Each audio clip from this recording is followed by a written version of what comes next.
Well, hello fellow crafters and fellow artists, Janine here, and this is going to be, I think, video number 7 of our Watercolor for Beginners series. Last week, if you remember, we talked about brushes and brush strokes, and I went over the different shapes and sizes of brushes for watercoloring, and their different components like the handle, ferrule, and brush head and so forth. But one of the things that I think I forgot to mention in that video, the more I thought about it, and I did go back and watch it, but I don't think we talked about the types of bristles in the brushes. So I've got 2 brushes here that are about the same thing supposedly, but as you can see, or maybe you can't see, there's some differences. These are both considered number 4 round brushes. Let me there we go. Okay, so these are both considered number 4 round brushes, but you can see they look different. This brush here is a Kolinsky Sable brush by Rhapsody, and so that means that these are, and also by Creative Mark, these are both actually Creative Mark brushes, but like I said, you can see the difference. This is a natural bristle hair, so this is from an actual Kolinsky Sable squirrel, is where these hairs come from, and you can see when they're dry, the bristles kind of splay out and don't come to a fine point. But let me show you, when wet,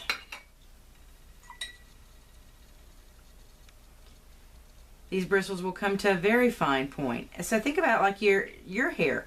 When your hair is wet, you know, and it kind of all sticks together and makes clumps. Well, natural bristle brushes will do the same thing. They will, when the bristles are wet, they will clump together and come to a fine point, like so. But this brush, on the other hand, is a mimic squirrel brush. So the bristles on this brush are synthetic. They're man-made bristles. They don't come from animal fur. But unlike animal hair bristles, they don't need to be wet to come to a point. Because they're synthetic, they maintain their shape at all times, as you can see here. A good quality synthetic brush. And that's the thing. The difference is quality. You know, a good quality synthetic brush is going to very, very much act like an animal hair bristle brush. And the other difference is price.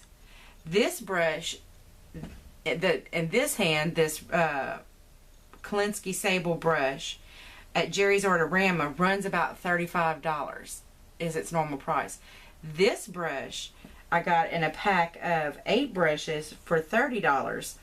So this brush alone was a $4 or $5 brush. And both brushes perform very well. I can say honestly, the animal hair brush does hold more water and pigment. That can be a good thing, but it can be a bad thing too, because it can be a little bit harder to control the fluid flow from the brush. Whereas a synthetic brush is a little bit easier to control the fluid flow. So the synthetic brushes are actually a little bit better for beginners for a couple of reasons. First off, because they're not as expensive. And so if you're just beginning and you're not sure if this is going to be the painting medium for you, it's a lot easier to get started with these brushes and figure out if it's something you like to do, and then maybe upgrade to natural bristle hair brushes. But if you're somebody who's vegan, or you just really have a problem with using a natural hair bristle brush, you know, if that just offends your sensibilities, then synthetic's going to be the way to go. But just make sure you buy good quality synthetic so that you always get good painting results. And I've seen natural bristle hair brushes run in excess of $100 and $200 per brush. They can get very, very, very pricey. And there are artists that swear by them that will say you're just not going to get the same painting by any other means than by a synthetic bristle brush. I mean, a natural bristle hair brush. Anyway, so that was just something I forgot to mention in the last video. I wanted to cover that really quickly before we move on to paint. And so let's talk about paint. Now, I own 2 sets of watercolor paints, and that's one thing one of the differences to note. This is the Kiritaki watercolors that I own. They're a little bit more opaque than most of your watercolors, which are more transparent. Not all watercolors are very transparent, but most watercolor is transparent. These are a little bit more opaque. I've heard them compared to gouache in their transparency and opacity. And this box set would be considered a pan set. So that's the two different ways that you can purchase watercolors. Generally is either in pans like this. These are full-size pans. They also come in half-size pans and little travel kits and so forth. Or you can buy them by the tube. And so this is what I would consider more of a student grade set of paints. They're very economical. Again, it's what I started out with to kind of get a feel for watercolor to see if I was going to like it or not. And I do like this set very much, and I use them quite a bit when doing card making. They've been really a great set for that. But for paintings that I'm trying to do, I've been using the Turner Artist watercolors that I bought from Jerry's Artorama. And they're awesome. I love these paints. They're beautifully pigmented. They're just a beautiful, beautiful set of paints. Now I bought them individually. I bought the colors that I wanted to have. And I am going to zoom in here so we can look at these tubes a little bit more closely. Okay, I'm hoping you can see this very clearly. It looks good in my viewfinder, but I'm hoping you can read it very clearly. But I just want to show you how to find more information about these paints, because quite honestly, when I bought them, it had all this information on the front of the tube, and then it had more information back here on the back of the tube. And I sincerely did not know what any of that meant. So it took me a little bit to figure out where to find more information, but I did. So I want to make it easier for you and show you how to find out a little more information about your paints. Now, I do think they have this available for like Winsor Newton and, you know, a lot of the other brands of the professional paints that they carry, but I want to show you how to specifically find it about the Turner Artist watercolor paints, which are manufactured in Japan, by the way. I just wanted to point that out. But like I said, they're really great paints. I love them. They're good quality. But anyway, if you go to jerrysartorama.com and you go to shop, which this is what the mobile site looks like. The site on your computer will look a little bit different. Then you would go to paints and mediums, which I've already done, and out of that you would pick watercolor paints, and then from there you would pick Turner Concentrated Artist Watercolors, which is what I've got up here. And then if you scroll down, there's going to be an option where a pull down where you can look at the full description. If you go to that full description, you're going to see a PDF file here that says Turner Watercolor Chart. Click here. And so when you go to that, oh, my bad. I'm sorry, if you click on that PDF file, let me go back to the description.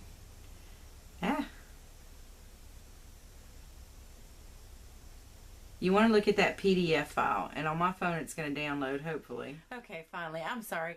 It was just taking a little encouragement to get it to open, but it'll open the PDF file where it explains everything that's on your tube of watercolors and what it all means. So you can see this is what the chart looks like, and I can make it bigger. So let's go ahead and go through and explain what's going on here.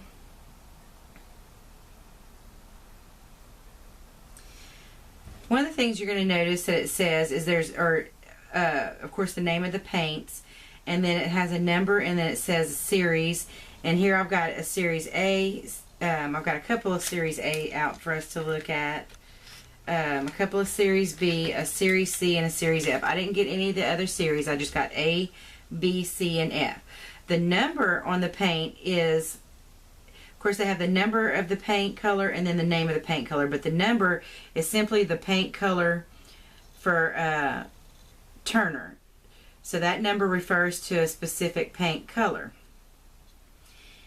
And then the Series B, or Series A, Series B, Series C, Series F refer to the price of the paint. So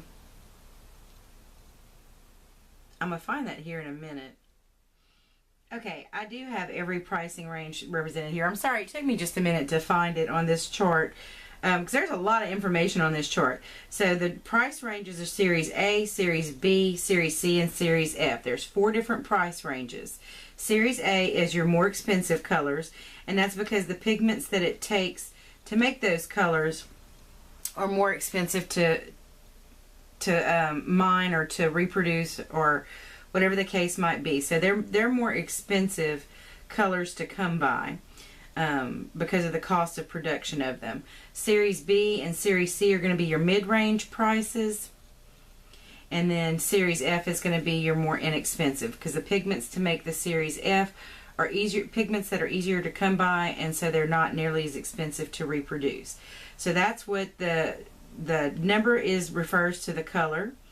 The series lettering refers to the price, and of course it gives the color name on the bottom.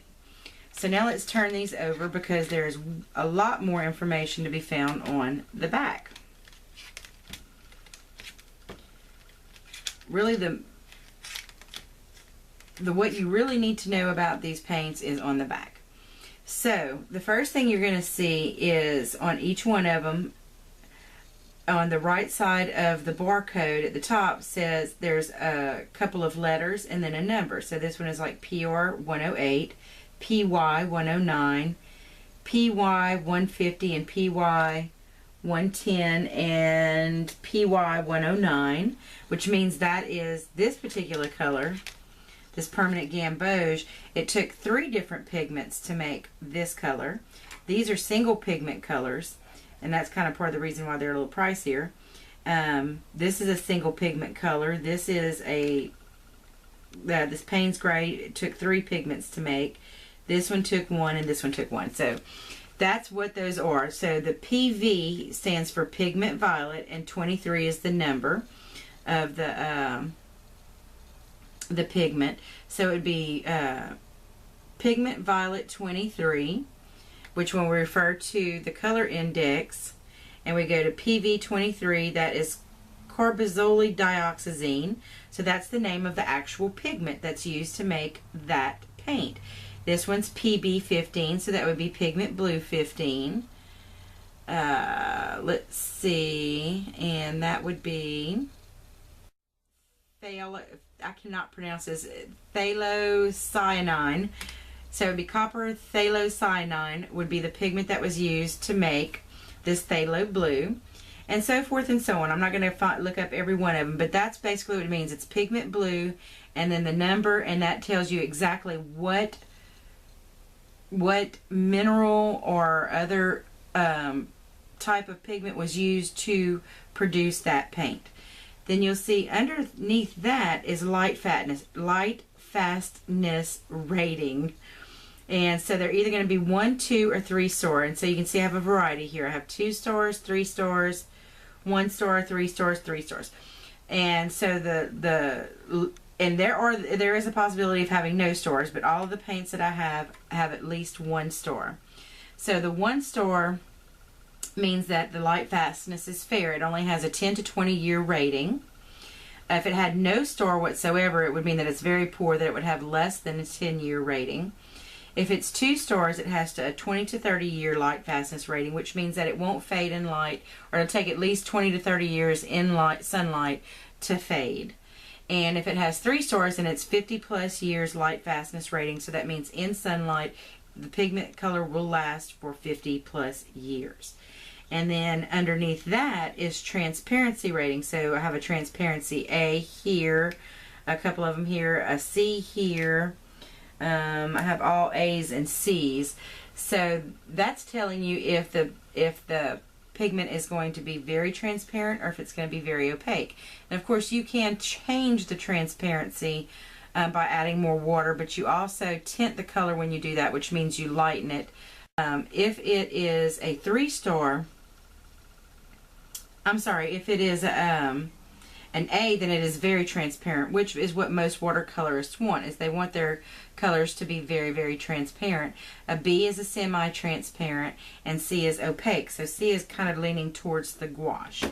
So that is what all the information on your watercolor tubes tell you. So pretty much everything you need to know about this color and whether or not it's going to work for what you want it to do, because you might want your paint to be a little more opaque for whatever it is that you're painting, because you're going to need that opacity for some reason.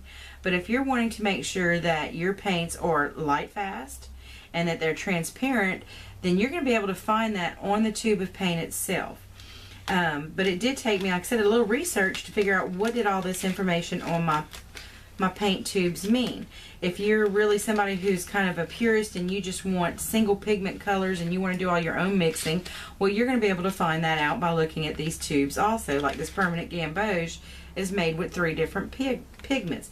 Payne's Gray is something that's made with 3 different pigments. Most of these are single pigment colors. So if you want more control over your color and getting the proper mix for whatever it is that you're painting, then you might want nothing but single pigment colors. And you're going to be able to tell all that simply by looking at your tube of paint. So I hope this answers some of your questions. I hope it clears up. Oh, let me go ahead and pull my palette down and show you. Of course, I'm going to go ahead and link the video right here that shows you how I set my palette up. But this is how I set. Oh, I'm going to have to zoom way out for you to see that. So this is my palette. So these are all, I've got all of my Turner paints in here, and you can see I still have empty wells, which is fine. If I ever decide I want to expand, I have a little room for that within this palette. Something I would like to do, because this is a large artist palette, and you can see I've got lots and lots of mixing room, which I do utilize when I'm painting. But I would like a smaller palette, because I would like to be able to travel with my paints. Or sometimes I have plenty of room in my craft room to kind of spread out when I'm painting. But sometimes I like to sit up front with my husband and work on my painting. And so it'd be nice to have a smaller palette for, you know, bringing up front with me. So I do want to eventually get a travel size palette. But I can buy empty pans and just use my same paints and do the same thing that I did here and put them in the wells of the pans and let them dry out so that they'll be really portable and easy to deal with. And I have liked that. I haven't honestly tried painting straight out of the tube, but so far I'm enjoying painting with the paints, you know, as they are now in my palette, because these Turner paints activate very quickly. So I give my palette a spritz with my spray bottle. I just give everything a good spritz, and these paints activate and release very quickly. So I'm enjoying the way they come, the way they're working in my palette now. So I don't feel the need. I feel like I would waste a lot of paint if I painted directly from the tube, because I am still a novice, and I'm still learning a lot about fluid control, about how much water to use, when it's too much. And if I was painting directly out of the tube, I would probably go through a lot more paint than I really want to go through. So I'm happy with the way my palette's set up now. When I get a little bit better, and especially with fluid control, I might want to experiment with painting directly out of the tube and see how that feels. But anyway, I hope that this answered a lot of your questions about watercolor paint, how to read the information that's on your tube, what it's telling you. I hope that this helped you. This was information that I had to find out on my own, so I'm hoping that this keeps you from having to do all that digging and research to figure out for yourself. Anyway, thanks so much for tuning in. I appreciate you showing up to watch my videos. If you would like to help support Janine's Craft Room, I'm going to place an iCard right about here. And you can click on that link and it'll take you to my homepage where you can make a donation to Janine's Craft Room and help me to bring more of this content to you. Help me cover the cost of bringing content to you. Anyway, thanks so much for watching. I really appreciate you guys for tuning in. Leave me a comment below. Let me know how you're enjoying this watercolor series, if you're enjoying it at all. And there's going to be lots more coming. If you guys are enjoying it and keep showing up for it, I'm going to keep making these watercolor series. But anyway, let me know in the comments below and give me a thumbs up. Let me know how you're enjoying this series. Anyway, you guys have a very blessed day. Bye now.